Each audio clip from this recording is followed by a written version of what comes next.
Stop overthinking. Because every time na tayo ay nagiging anxious, ang lagi natin kagad iniisip yung worst case scenario. You are creating a problem that doesn't really exist. Anxiety is a natural human response, but living in anxiety is a bondage. God has not given us a spirit of fear, but of power and of love and of a sound mind.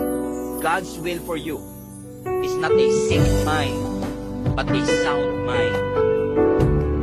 Ang kalooban ng Diyos sa'yo, magkaroon ka ng reasonable, sensible, and sound mind. You have to understand, mga kapatid, that not everything in your life is an asset. Not everything in your thoughts is helpful. Not everything in your mind is beneficial. Sometimes kailangan mo magpalayas ng negative thoughts. Kailangan mo magpalayas ng mga kaisipan na iniisip kagad natin, nagiging concern kagad tayo sa worst case scenario. Hindi lahat ng nasa cellphone natin beneficial. Hindi lahat ng facts ay truth.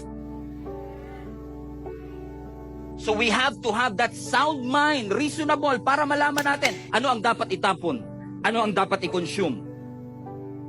Ang sabi ng science, ang bawat tao daw po ay may average ng 7,000 to 8,000 thoughts a day. And watch this, yung iba 40,000 thoughts a day. And this is surprising. Majority of what we think is negative. A lot of us and a lot of people are stuck in the prison of overthinking.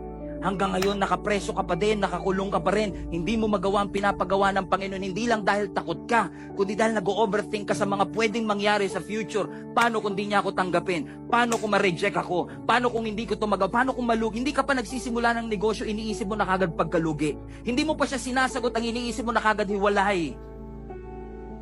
Nag-overthink ka, paano pag malate ako sa airport, iwanan ako ng eroplano? Pag nakasakay na, paano pag bumagsak to? At tinatawanan natin minsan yung ating illogical thoughts minsan, pero ang totoo, there are real people that I've encountered na meron talagang chronic anxiety. Hindi sila makatulog, hindi sila mapakali, and it is affecting their body. Nanginginig, nagchichill, pinagpapawisan na malagkit na hindi nila alam kung saan nanggagaling. A positive life is impossible with a negative mindset. Kapag negatibo ang ating kaisipan, yung positibong buhay, imposible po talaga. Sino po sa inyo makakapag-testify kasama na yung mga nasa chat na yung bagay na inisip mo, napuyat ka, kakaisip, pero kinabukasan hindi yun ang nangyari?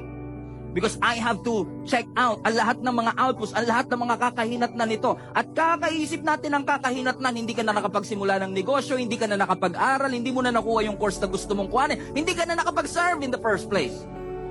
Analysis paralysis. And sometimes, because of overthinking, we are not present, we are not engaged.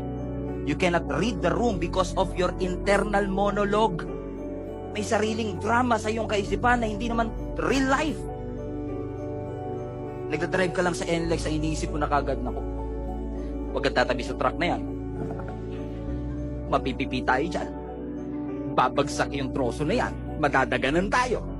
Pero ang totoo, pag inugat mo, kasi nanood ka ng Final Destination dati. Sabi mo sa katabi mo, kaka-cellphone mo yan. Lagay mo sa chat, kaka-cellphone mo yan. Ayaw mong dumikit, ayaw mong pumagitna, kasi nga yung amygdala mo sasabihin, delikado ka dyan. Eh dahil nga ikaw ay overthinking, ang sabi ng prefrontal cortex mo, okay lang, wag ka na tumuloy.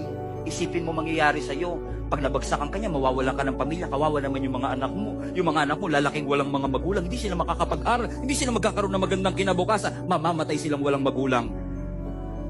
What consumes your thought will eventually control your mind. Do not be anxious about anything. In other words, do not allow anxiety to control your thoughts. Do not allow anxiety to control your mind. And allow the Holy Spirit to govern your decisions.